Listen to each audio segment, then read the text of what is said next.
Bueno, abandonemos el tema de la teoría, pero aunque esta parte tampoco va a ser súper entretenida, es imprescindible hablar de los factores y de los parámetros de cálculo. Entonces, en esta primera tabla que os enseñamos aquí de las opciones de cálculo, vemos que hay una primera parte a su vez que es la de factores y parámetros. Bueno, vamos a centrarnos en esta primera parte. Aquí vemos que hay una serie de factores que están dados para estado límite último y para estado límite de servicio. Lo veis aquí, el U1, el U2, el U2A, el U3, el S, eso iremos viendo lo que significa. LARIX va a utilizar unas columnas u otras columnas dependiendo de lo que hayamos seleccionado en las opciones generales. ¿Os acordáis de que cuando íbamos a opciones generales, podíamos decir que las envolventes fueran estándar, ninguna o la de seguridad global? Si seleccionas ninguna, no te va a proponer envolventes. Si seleccionas estándar, te va a proponer las que el programa considera que debes tener en cuenta, y si pones seguridad global, pues utilizará el método antiguo de seguridad global. Pero en estándar, pues tendrá en cuenta las envolventes estándar. Como veis, recordamos, si vamos a resultados, si hemos seleccionado estándar, aquí vamos a tener especificación de envolvente 1, 2, 3 y 4. Estas 4 de aquí que se corresponden con servicio, y luego a 3 para estado límite último. Entenderemos muy rápidamente a qué se refiere cada cosa. Bueno, entonces volviendo a esta tabla de las opciones de cálculo, vemos que además de los factores de resistencia, que son estos de aquí, y que ahora entraremos un poquitín a ver lo que es cada cosa, tenemos esta otra parte que es la de definición de acciones. Estos coeficientes de aquí son los que el programa utiliza para hacer las envolventes y está relacionado con el tipo de hipótesis de carga que definamos. Es decir, cuando la acción de una hipótesis de carga es el peso propio o las sobrecargas o el empuje de tierras permanente o la presión de agua, resistencia o la que sea, pues tendremos unos gammas de mayoración y de minoración, como ya sabemos, para hacer todas las combinaciones. Bueno, pues el hecho de que utilicemos unos u otros es editable y lo tenemos aquí, y esto a lo que nos va a llevar es a que, por ejemplo, para la EL tipo 2A, pues tenemos el peso propio que puede ir por 1,35 o 0,8, las sobrecargas siempre por 1,50.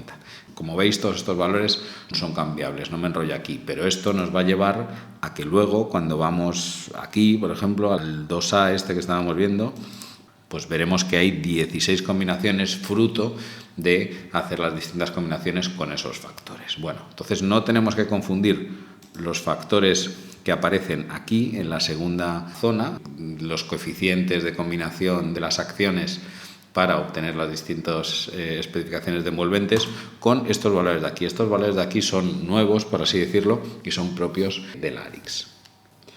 Además, si en vez de envolventes hemos utilizado la opción de seguridad global, pues entonces es esta columna la única que tenga en cuenta el programa y no todas las que están aquí a la izquierda.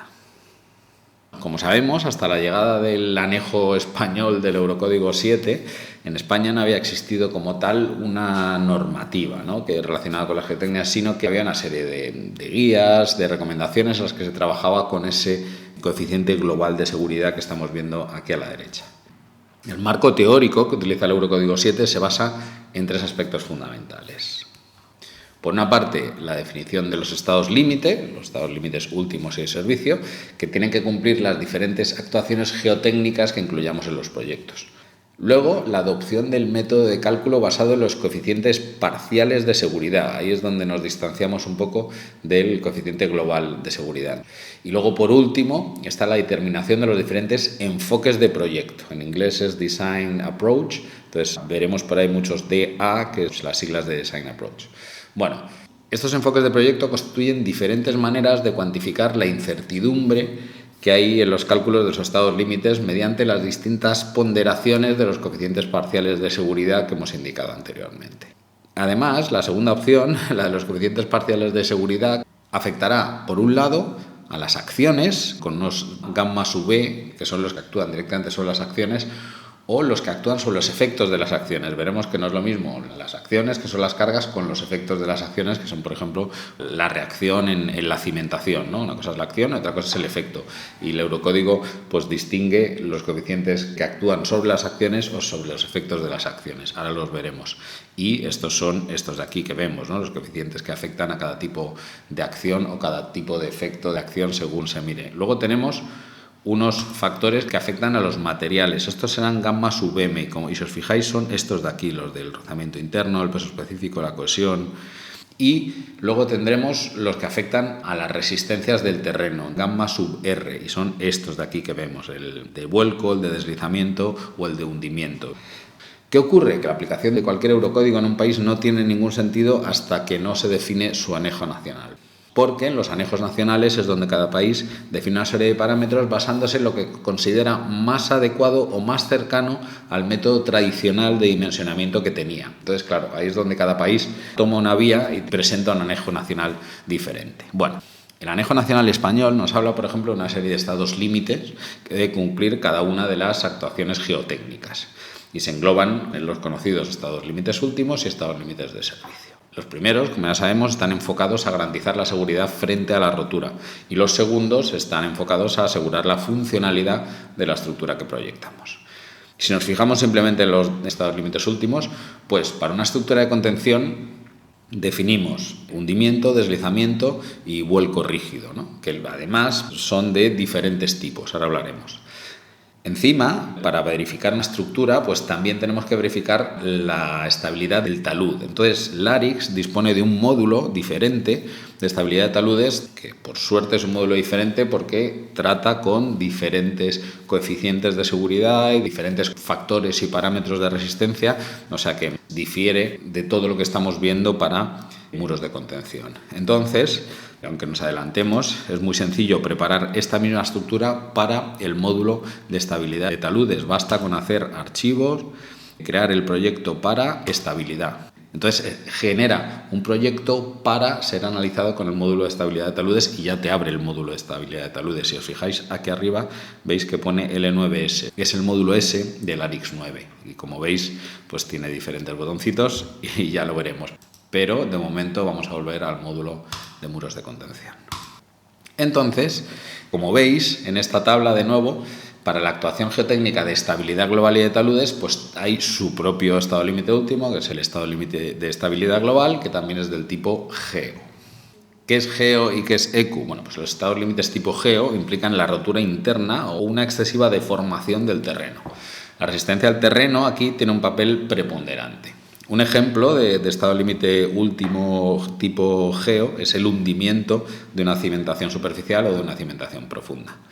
¿Qué son los ECU? Bueno, pues los estados límites tipo ECU implican la pérdida de equilibrio estático de la estructura. Entonces tenemos que considerar la estructura como un cuerpo rígido y su pérdida de equilibrio está asociada a un estado límite tipo ECU. En este tipo de estado límite último, la resistencia de los materiales estructurales y la resistencia al terreno no colaboran en el equilibrio.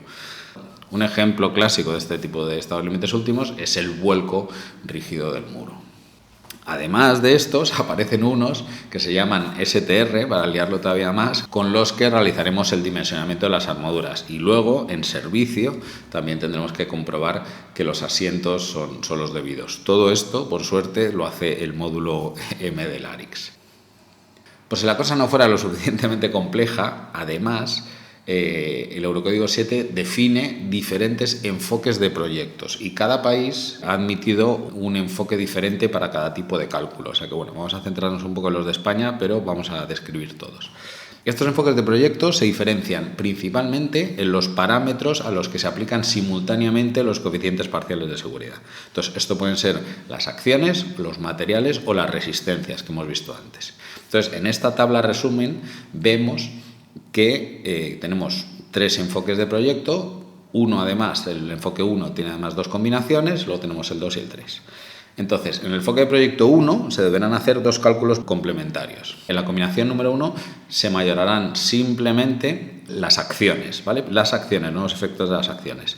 Mientras que en la combinación 2 pues se mantienen las acciones con su valor representativo y se minoran los parámetros geotécnicos y las resistencias. Bueno, en el enfoque de proyecto 2 lo que se hace es que se mayoran no las acciones sino los efectos de las acciones en realidad y luego se minoran las resistencias y dejas los parámetros geotécnicos como están. En el enfoque de proyecto 3 lo que hacemos es que se mayoran los efectos de las acciones y se minoran los parámetros geotécnicos pero no se minoran las resistencias. El Anejo Nacional Español ha optado por, de ahí el dibujito que veis, por el enfoque proyecto 2 para todas las actuaciones geotécnicas, excepto, no vaya a ser fácil la cosa, excepto para el análisis de la estabilidad global y la estabilidad de taludes. Entonces, para ello tenemos el enfoque proyecto 3. Y para que veáis el follón que hay a nivel de europeo y cómo no nos ponemos especialmente de acuerdo, pues este mapa representa cuál es el enfoque de proyecto en los distintos países de Europa para la estabilidad de taludes. ¿Cuál se utiliza? ¿Es el 1, el 2, el 3 o el 2 y el 3 o el 2 con reservas? O sea que fijaos cómo no está la cosa especialmente clara. Pero bueno, insistimos en que en España utilizamos el 2 para todo, menos para estabilidad, que utilizamos el 3.